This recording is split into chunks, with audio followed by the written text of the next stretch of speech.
Hi, this is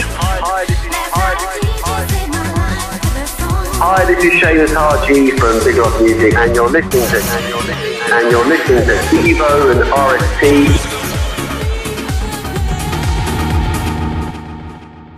Greetings, Mr. Seamus Haji. How are you this fine day in the capital? Very good, thank you. Yeah, I've been enjoying the weather recently, and yeah, looking forward to tonight. Okay, great, which actually leads me on to my next question. You will be taken to the decks at the hottest spot, Matter, tonight. What can we expect from your set, Seamus? Well, I don't know yet, but I normally just try and, come up with something on the night. But probably, I've been working on a lot of productions and remixes. There are quite a few exclusive bits I've been working on, stuff is forthcoming. Stuff is also coming on our Big Love label, and there's also Big Love Digital, which is slightly more underground stuff that we're doing. So I've always got some upfront bits that I'm playing exclusively, and then, I guess some crowd pleasers, and just kind of go with the vibe on the night, see what the crowd's like. And I normally try and play it for myself and the crowd. I don't think it's a good idea to just play to yourself, Yeah. So I'll just see what the vibe's like on the night, really. But hopefully, should be a really good set and lots of new exclusive stuff. Well, we're certainly looking forward to it already, Seamus. Thank you. Now, you have produced and remixed some of the biggest dance tracks of all time, including Take Me Away, Boogie Tonight, and more recently, Speaker. But last night, A DJ Saved My Life was truly massive for you. Where did you gain the inspiration to create such a monster of a track? I think when I originally did it, it was back in 2004, and it was when the electro house sound was just coming through, and there was stuff coming from Germany, and there were a few bits coming in from Italy. And I remember it just really caught my ear, because it took me back to the early 80s when I was first getting into like electronic dance music, and it was, electro funk back in like Africa Mabasa and people like that really got me into dance music. So I could kind of relate to it. And I just started introducing it into my set. And I just had this idea. I was just going through some old records, across the acapella. So last night I did Just Saved My Life, and just had this idea of updating it with more of an electro house sound. And to be honest, that was before anyone was, put in vocals, especially sort of quite soulful vocals, over that kind of music. And it just grew and grew, and it was amazing because we did some white labels. This was back when, vinyl was selling, and after people like Steve Lawler and Nick Fanciulli and Beat Dish, these guys, who don't really normally play a lot of vocal stuff, were really into it. And it just kind of spread from there, really. And I think it was in Ibiza space and places like that it was getting played, and I was getting all these reports. And it just, it just grew and grew until we finally re-released it. I think we went back to it a couple of years ago after records like Body Rock had really blown up in the charts. And we thought, hold on a minute, this sound's really blowing up now. Let's go back. Let's give it a new lease of life. Got some new mixes on it. And then obviously it ended up getting signed onto Universal and going in the pop chart. So that was that, really. Well, in fact, it still gets played to this day, Seamus, so you must be ecstatic by that.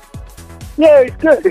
We didn't, I didn't go in the studio to make it as a big record. I really didn't. I mean, it ended up being a commercial idea, but initially it wasn't. It was just something I did to play as a DJ, and then it was like, oh, should we press 500 white label? And it just went on from there, really. So, it was a nice surprise. Cool, and no turning back, obviously, because you went on to work with Mariah Carey, Moby and Rihanna, just to name a few of the many artists you've actually worked with. Can you tell me, Seamus, is there anybody else in particular you would like to work with that you haven't done so already?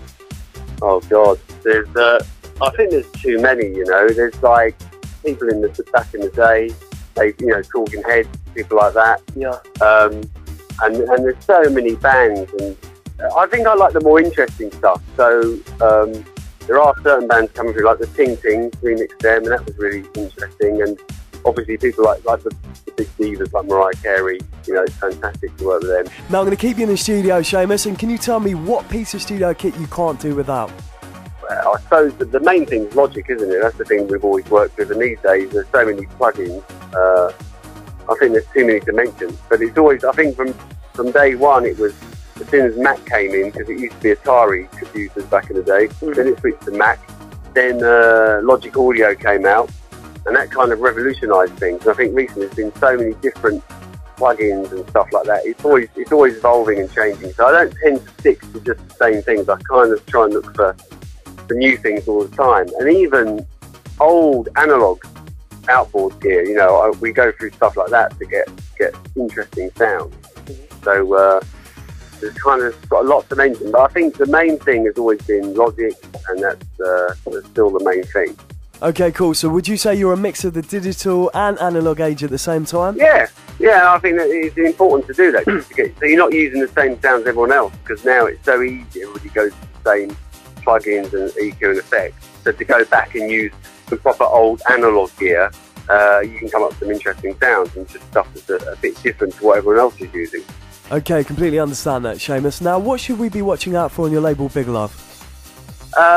Well, we just released the new Haji and Emmanuel single featuring Roachford, you probably know from back in the 80s. And it's a single called In the Moment, that's out now on Big Love, and there's mixes from ourselves, DBN, who I really rate from Germany, Hagener and Albrecht, who are coming through, and some Russian guys called Swanky Tunes. And I've just done a new collaboration with a guy from France called Romain Curtis, featuring an R&B singer called Awa, called I've Been Looking, and that's going to be coming next. We're just about to start promoting that. And there's remixes by myself, Romain Curtis, and also Filthy Rich. And then we've got stuff coming on Big Up Digital, new single from Paul Harris featuring Seven Fisher called Losing My Mind. It's the follow-up to the previous single they did for Deliver Me that was a big default favourite. And also Felix Baumgartner, Austrian guy who's coming through. He's got a single coming up, Free Your Mind. So they're the next couple of singles on both labels. Cool, so you could say you are spreading the Big Love worldwide. Yeah, I mean, I think it's slowly, it's getting that way, isn't it? I think if you go back 5 years ago, there weren't so many international people coming through. I mean, especially someone like Russia. These new guys, Swanky Tunes, they're really good. You've got a lot of new people coming through from Germany, Norway, Austria. There's people that we're in touch with all the time. So I think it's just spreading and spreading. And as a label, we're trying to embrace that, you know, and work with new people all the time. Yeah, that's great. You know, one way of certainly recognising international talent. Now, moving on, your wife plays a big part in your music career. Now, I'm sure every man in the land would like to know what your secret formula is with working with a loved one.